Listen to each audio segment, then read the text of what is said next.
Episode 7 सबसे बड़ा सच। अंजलि के दिल में रह रहकर आदित्य का ख्याल आता है। आदित्य किसी जरूरी काम से रुद्र के घर आता है। वहां पर अंजलि को पता चलता है आदित्य की बहन लावण्या की कुछ वक्त पहले मौत हो गई थी। अब आगे। अंजलि ने आदित्य के चेहरे की तरफ देखा। उसके चेहरे पर हल्की सी स्माइल थी, लेकिन लग रहा था जैसे उस मुस्कुराहट के पीछे कहीं कोई गहरा दर्द छुपा था। आदित्य ने उस फोटो को लपक कर उठा लिया और वापस अपने वॉलेट में रख दिया। अंजलि ने एक बार फिर धीरे से सवाल किया, वो लड़की आपकी? आदित्य ने उदास आंखों से अंजलि की तरफ देखा और उसकी बात को बीच में ही काटते हुए एक गहरी सांस लेकर जवाब दिया, मेरी बहन है लावण्या। थी, अब वो इस दुनिया में नहीं है। ये सुनते ही अंजलि चुप हो गई। उसे समझ आ गया था आदित्य उसके सवाल पर चुप क्यों हो गया था। अंजलि ने आदित्य से जब उसकी बहन लावण्या के बारे में जानने की कोशिश की तो आदि ने उसे बताया कि कुछ महीने पहले ही एक एक्सीडेंट में लावण्या की मौत हो चुकी है और इस पूरी दुनिया में उसका अपनी बहन के सिवा कोई नहीं था। आदित्य की आंखों में आंसू छलक आए थे। उसने अपने इमोशंस को कंट्रोल करते हुए मुस्कुराने की कोशिश की और फिर अंजलि से कहा कि उसे ऑफिस जल्दी से पहुंचना था, जिसकी वजह से उसे जाना होगा। रुद्र की फाइल लेकर आदित्य वहां से चला गया। उसके जाने के बाद अंजलि बस उसी के बारे में सोचने लगी। पहली मुलाकात में आदित्य को देखकर उसे एक बार भी नहीं लगा कि इतना खुश मिजाज और मजाकिया आदित्य अपने दिल में इतने बड़े दर्द को लेकर जी रहा था। अंजलि ने मन ही मन अपने आप से कहा, कितना मुश्किल होता है ना अपनी तकलीफ बिना किसी से कहे चुपचाप मुस्कुराते हुए जीने का नाटक करना, लेकिन करना पड़ता है। मैं भी तो वही कर रही हूँ। अंश की खुशी के लिए चुप हूँ, ये जानते हुए भी कि रुद्र मुझे पसंद नहीं करते। अंजलि ने अपनी आंखों में उतर आए आंसुओं के सैलाब को थाम लिया और अपने घर के कामों में बिजी हो गई। इशिका और अंश के स्कूल से लौट कर आने के बाद अंजलि उनके साथ वक्त बिताने में बिजी हो गई।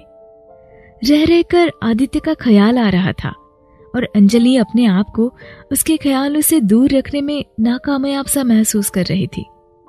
शाम को रुद्र के घर आने के बाद अंजलि और रुद्र के बीच हर दिन की तरह हल्की फुल्की बातचीत हुई। इशिका और अंश को सुलाने के बाद जब अंजलि रुद्र के पास पहुंची तो वो अपने लैपटॉप में नजरें गड़ाए कुछ काम करने में बिजी था। कुछ दिन बाद रुद्र का जन्मदिन आता है। अंजलि हर बार उसके जन्मदिन पर उसके लिए कुछ स्पेशल करने की कोशिश भी करती थी, लेकिन ऐसा कभी नहीं हुआ जब रुद्र ने उसके किसी सरप्राइज पर उसकी तारीफ की हो या फिर उसके दिए हुए किसी गिफ्ट को लेकर खुशी जताई हो। रुद्र का रिएक्शन हमेशा ही फीका सा रहता था, लेकिन अंजलि ने कभी अपनी तरफ से कोशिश करना बंद नहीं किया और इस बार भी वो रुद्र की खुशी के लिए कुछ करना चाहती थी। अंजलि ने धीमी सी आवाज में उससे पूछा, वो आपका बर्थडे आ रहा है, सोचा सरप्राइज देने से बेटर है आपसे आपकी चॉइस के बारे में पूछ लेती हूँ। क्या गिफ्ट चाहिए आपको? मेरा मतलब कुछ। अंजलि की बात बीच में ही अधूरी रह गई। अपने लैपटॉप की स्क्रीन से ध्यान हटाते हुए आदित्य ने जवाब दिया, तुम क्यों ये सब कर रही हो अंजलि? देखो मैं चाहकर भी तुम्हें वो प्यार नहीं दे सकता। आई नो मुझे देना चाहिए। तुमने मेरे लिए बहुत कुछ किया है, यहाँ तक कि इशिका, उसे भी तुमने अपना लिया अंजलि, लेकिन मैं। कहते हुए रुद्र चुप हो गया।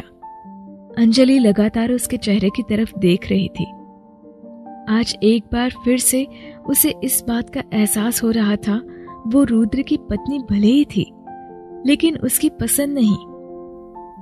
रुद्र के पापा की जान बचाने के बदले रुद्र उसे पति के रूप में मिल तो गया था, लेकिन वो कभी उसका प्यार उस तरह से नहीं पा सकी जिस तरह के सपने उसने अपनी शादी से पहले देखे थे। लेकिन आज न जाने क्यों अंजलि के सब्र का बांध टूट सा गया। उसने बहुत कोशिश की अपने जज्बातों को काबू करने की, लेकिन उसके अंदर का दर्द आज बाहर आने को मचल पड़ा। अंजलि ने रुद्र से पूछा, जानती हूँ रुद्र, आप मुझे कभी प्यार नहीं करेंगे, लेकिन बरसों से एक सवाल मेरे दिल में था। अगर ऐसा ही था तो क्यों आपने मुझसे शादी करने से मना नहीं किया? क्यों आपने अपने पापा को नहीं कहा? क्यों रुद्र, आखिर ऐसे भी क्या मजबूरी थी? अंजलि के सवाल पर लैपटॉप पर काम करते रुद्र के हाथ अचानक से रुक गए। वो अपनी जगह से उठकर खड़ा हो गया। सामने बियर की बोतल से एक पैक बनाने के बाद उसने एक ही घूंट में उसे अपने गले से उतार लिया। रुद्र के चेहरे से ऐसा लग रहा था जैसे कोई बेहद गहरा जख्म जो उसके दिल में नासूर बन चुका था, उसे अंजलि ने कुरेद दिया था। उसे उम्मीद नहीं थी अंजलि कभी ये सवाल उससे पूछ बैठेगी, लेकिन रुद्र को आज लगा कि जो सच पिछले 7 साल से उन दोनों के बीच था, जिसे अंजलि नहीं जानती थी और रुद्र की जिंदगी का सबसे बड़ा दर्द बन चुका था, उसे आज अंजलि को बता देना चाहिए।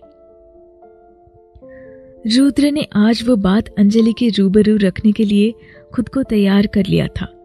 वो जानता था ये बात सुनने के बाद अंजलि को तकलीफ होगी, लेकिन वो जानता था उसकी रुद्र का प्यार पाने के लिए की जाने वाली कोशिशों के बाद जो तकलीफ उसे होती थी, शायद वो हमेशा के लिए खत्म हो जाए।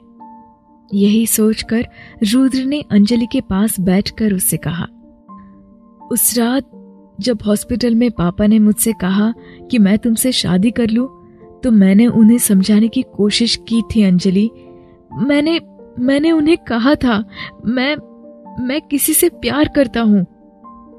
रुद्र के ये कहते ही अंजलि ने हैरान होकर उसके चेहरे की तरफ देखा। इतना बड़ा सच वो नहीं जानती थी, लेकिन अंजलि ने ये सोचकर अपने दिल को समझा लिया कि अगर रुद्र किसी को पसंद करता भी था तो इसमें गलत क्या था। उसने बस धीरे से रुद्र से पूछा, आपने कभी बताया नहीं कि आप? रुद्र ने उसकी बात काटते हुए कहा, क्या बताता तुम्हें? ये बताता कि जिस गाड़ी से पापा का एक्सीडेंट हुआ वो गाड़ी मेरी गर्लफ्रेंड चला रही थी। क्या बताता तुम्हें अंजलि कि तुमने जब पापा को उस कार नंबर को दे दिया तो उन्होंने पता कर लिया था वो कार मेरी गर्लफ्रेंड की थी और उसे बचाने के लिए मुझे तुमसे शादी करने का ऑफर दिया गया। अंजलि हैरान सी रुद्र की बातों को सुन रही थी। उसे अपने कानों पर भरोसा नहीं हो रहा था। उसकी आंखों से आंसू आने लगे। उसने रुद्र से पूछा कि क्या रुद्र के पापा ने उसकी शादी सिर्फ इसलिए रुद्र से करवाई ताकि रुद्र अपनी गर्लफ्रेंड को बचा सके? अंजलि ने कहा, क्या सच में रुद्र के पापा ने अपने बेटे के साथ सौदा किया था? अंजलि के सवालों के जवाब में रुद्र ने उसे बताया, नहीं अंजलि, पापा तुम्हें पसंद करते थे और जिस रात उनका एक्सीडेंट हुआ मेरी गर्लफ्रेंड एक पार्टी से लौट रही थी। उसने ड्रिंक किया हुआ था और पापा मेरी शादी किसी अच्छी लड़की, तुम्हारे जैसी लड़की से करवाना चाहते थे। बाहर तेज हवा की वजह से खिड़की का पर्दा हिलने लगा। तेज बारिश और तूफान से अचानक से चंडीगढ़ शहर को अपने आगोश में घेर लिया। खिड़की के पल्ले तेज हवा से खड़खड़ाने लगे। अंजलि ने जल्दी से कमरे की खिड़की को बंद कर दिया, लेकिन आज उसके दिल के अंदर जो तूफान था उसकी रफ्तार बहुत तेज थी। लगा जैसे एक ही पल में उसके दिल के अंदर के अरमान बिखर गए थे। सारी उम्मीदें और सारे ख्वाब एक ही पल में चकनाचूर हो गए। अब उसके पास रुद्र से बात करने के लिए कुछ नहीं बचा। वो चुपचाप वहां से उठकर बाहर आने लगी। रुद्र ने उसे रोकने की कोशिश भी की, लेकिन अंजलि बिना कुछ कहे अपने घर के बाहर बने बड़े से गार्डन में आकर खड़ी हो गई। रुद्र ने भी उसे जाने दिया। रात के उस सन्नाटे में अंजलि गार्डन में अकेले खड़े होकर भीग रही थी। आसमान से बरसते पानी ने उसकी आंखों से बह रहे सैलाब को ढक लिया था। लेकिन तभी किसी ने आकर उसका हाथ थाम लिया और अंजलि ने आगे बढ़कर उसे गले लगा लिया। क्या अंजलि और रुद्र के बीच बढ़ेगा प्यार, या हमेशा के लिए बिखर जाएगा अंजलि के सब्र का बांध? जिंदगी की रफ्तार वही होगी या वक्त लेगा नया फैसला कोई? इन सवालों के जवाब छिपे हैं कहानी के अगले हिस्से में। तो सुनते रहिए प्यार और धोखे के रिश्तों में बंधी ये खूबसूरत दास्तान, दगाबाज।